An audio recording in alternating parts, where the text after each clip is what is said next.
It's time for Craig Smoak's Off the Radar. All right, welcome back into SicEm365 Radio. Off the Radar. For those, I know we got a lot of new listeners. This is typically a segment that's used to talk about all the things that we haven't been talking about. So that's quite a few things. That means anything but college football right now. Yeah. I mean, typically it would be, totally off the radar type of things. But now it's pretty much everything up for grabs. And yet I still found some off the radar college football stories to talk about. Guys, Tate Martell. Tate Martell. 7-8 schools now? The former, 5-star, high 4-star prospect, the former Texas A&M commit there for a while. He has not seen his college journey go exactly the way that he anticipated it to go. First at Ohio State, eventually left there, went to Miami, eventually left there. And now his journey's brought him all the way back. He is going to UNLV, he's announced, and believe it or not, he still has a couple of years of eligibility remaining, despite the fact that he's been in college for like 6 years now. But because of eligibility rules, the gimme year last year for everybody, the transfers, now on his third school at this point, Tate Martell has finally found his home. I mean, I don't know that he's got time to transfer anywhere else, but he not only is now back in Las Vegas, he's at UNLV after the stops at Ohio State and Miami and the commit to A&M and all that other jazz, but he will have at least a couple of years to play. So Tate Martell, you thought he was off working construction now or coaching high school football, but no, he's still a quarterback in the college football landscape. Well, good for him. UNLV is probably where he should have been the whole time. Is he from Gorman High School in Nevada? Yep. Yeah. DeMarco Murray among some others, It's probably and I think the transfer portal eventually gets you to the spot where you're supposed to be, like the level. Yeah, it where you should have started out. Yeah. It ultimately does, but what was fun about this was the fact that when it was announced that he was going to UNLV, old name, a little blast from the past, old Nick Starkel, former A&M quarterback. Who I get mixed up with sometimes. Yeah. He was in Arkansas, too. Yeah, went from A&M to Arkansas, a little run-in, brief brush with Tate Martell during the recruitment and whatnot. But Nick Starkel is, like you said, now at San Jose State, was playing there last year. Well, guess who plays each other on October the 23rd? No San Jose way. State and UNLV. So we might see Nick Starkel versus Tate Martell on October the 23rd. If Tate Martell can win a starting job for once, that'll be the key to this whole thing and why he is now on his third school in the last few years. But Nick Starkel said, are y'all busy? He tweeted at College Game Day, are y'all busy October 23rd? Might have to get y'all to Vegas for the game of a lifetime. So I thought that was pretty fun. Well, I hope we see it, and I hope for Tate Martell's sake that he does get to start.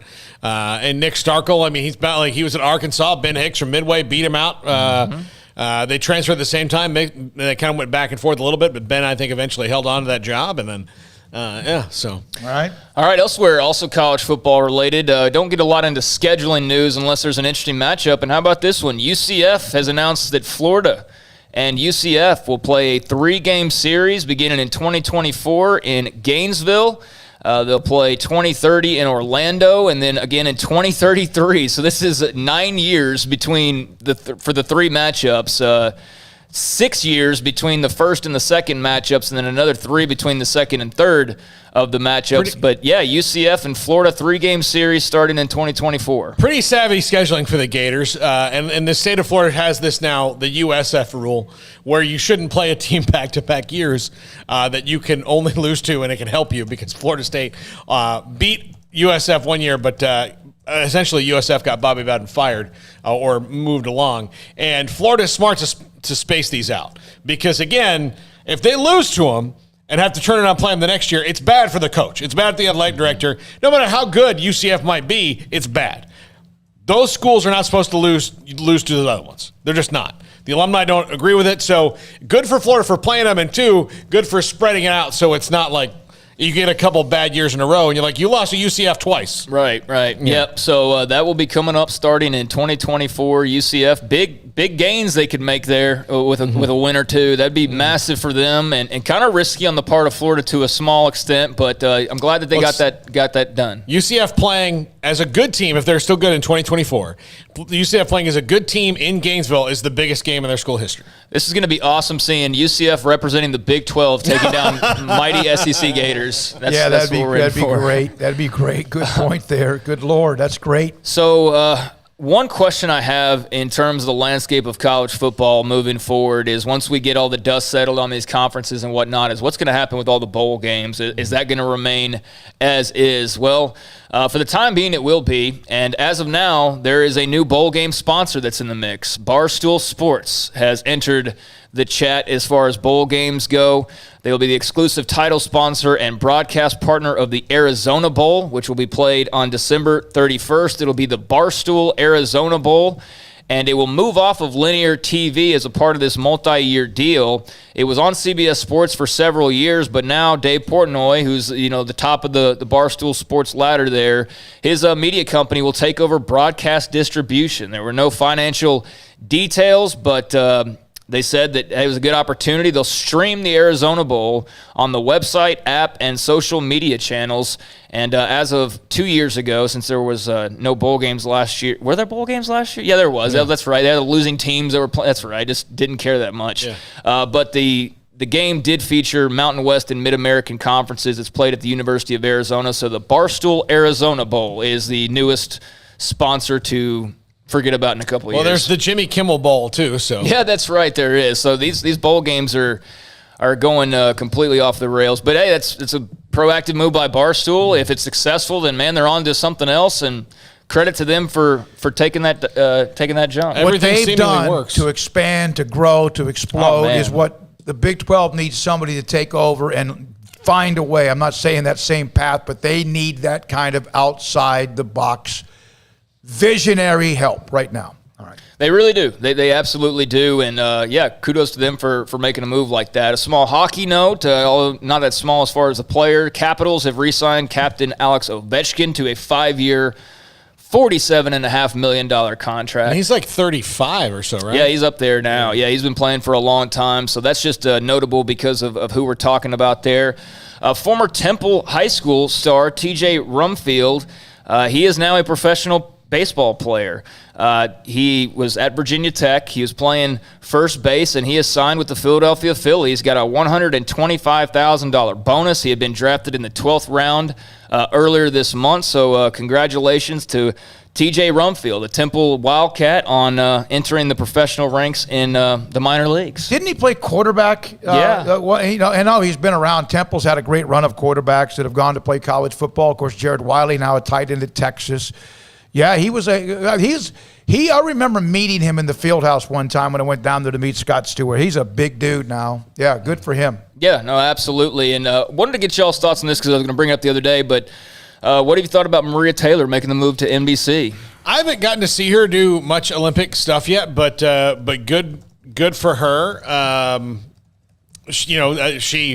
surprised she turned down the money she did at ESPN, but I mean, she's very talented, and I knew it was going to happen fast. I didn't think it would be a week, which makes me think that maybe this was in the works a little bit longer. Is this like the Texas OU? It took only 6 months. It takes her a week. Don't you think this was in play? Yeah.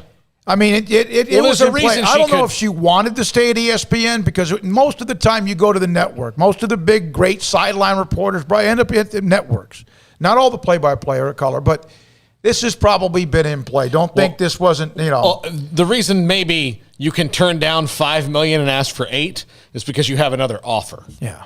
And the network money is massive, even though ESPN does pay certain people like Stephen A. a lot of money. I'm not going to constantly update offers for players locally, but Torian York of Temple High School, another Temple note here, he received his first D1 offer a couple of days back from Texas Southern. So just wanted to say congratulations to Torian York out there at Temple High School on his first Division I offer. That's a big deal. You've said this before. The class of 22 and class of 2022 and Central Texas, which is the middle of Texas, where we reside out of Waco, but around our proximity of about 100 schools is going to be a big-time class. 2022 is going to be a big-time class. Yeah, we're going to have some good players. And 2023 is going to be huge, too. Yep, and a final note, and if you're in Olympics, hey, no spoilers. You try to avoid that, then close your ears right now. You got 2 seconds. 1 Mississippi, 2 Mississippi. All right.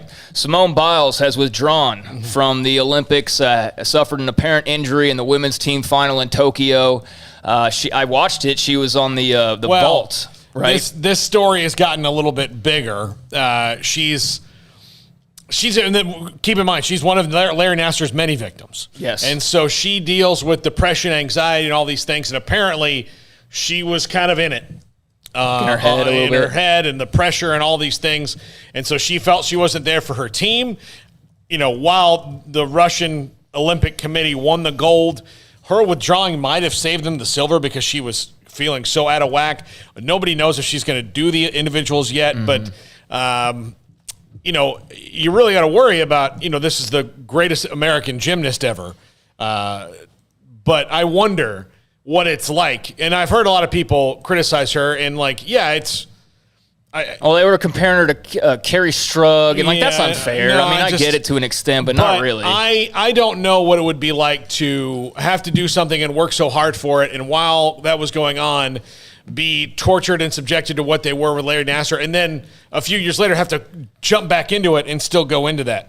I can see forum, where, you know? I can see where there's definitely echoes that ring and bring back bad thoughts. But yeah, I saw it and it looked like she definitely like twisted her ankle or something. But she really wasn't limping all that bad afterwards as she made her way to the side. And I didn't think she was injured other than I just knew that she was because I had read it. But NBC is scrambling, as you might imagine, because they've been showing still photos and trying not to like spoil it, but then they're going to run it all tonight. So they're trying to get people to tune in, although the news is out there. But yeah, Simone Biles backed out. The Russian Olympic team that looks just like Russia, and we call them Russia, even though Russia's not represented or whatever that was supposed to be.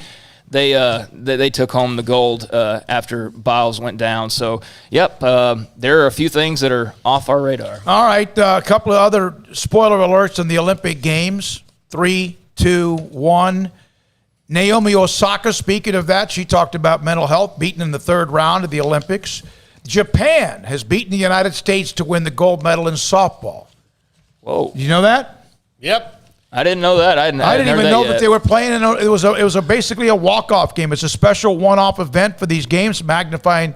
I woke up to that. I saw as well. I've seen softball on TV a lot, flipping through channels. Feel like I've seen Cat Osterman every night for like the last 3 nights. But man, it's just so weird with no crowds there. If we had never gone back to having crowds back, maybe it wouldn't be as weird. I'm sure it wouldn't be. But the fact that I can turn on like wrestling or an NBA playoff game and see 20,000 people, it's just hard to go back to that. Simone Biles brought that up, by the way, that it was weird because there were not so fans. Quiet. I've seen some criticism of her, and when I'm talking about mental health or whatever, I'm not going to go there. I just hope that we get to a point that when anyone doesn't perform well, that they rely on that as a reason unless it's true. You don't want to make light of something that's so serious that becomes a default button. Yeah, absolutely. All right, Aaron Rodgers reports to training camp. Everything's hunky-dory. And a really cool shirt, too. CADE Cunningham signs an endorsement deal with Nike.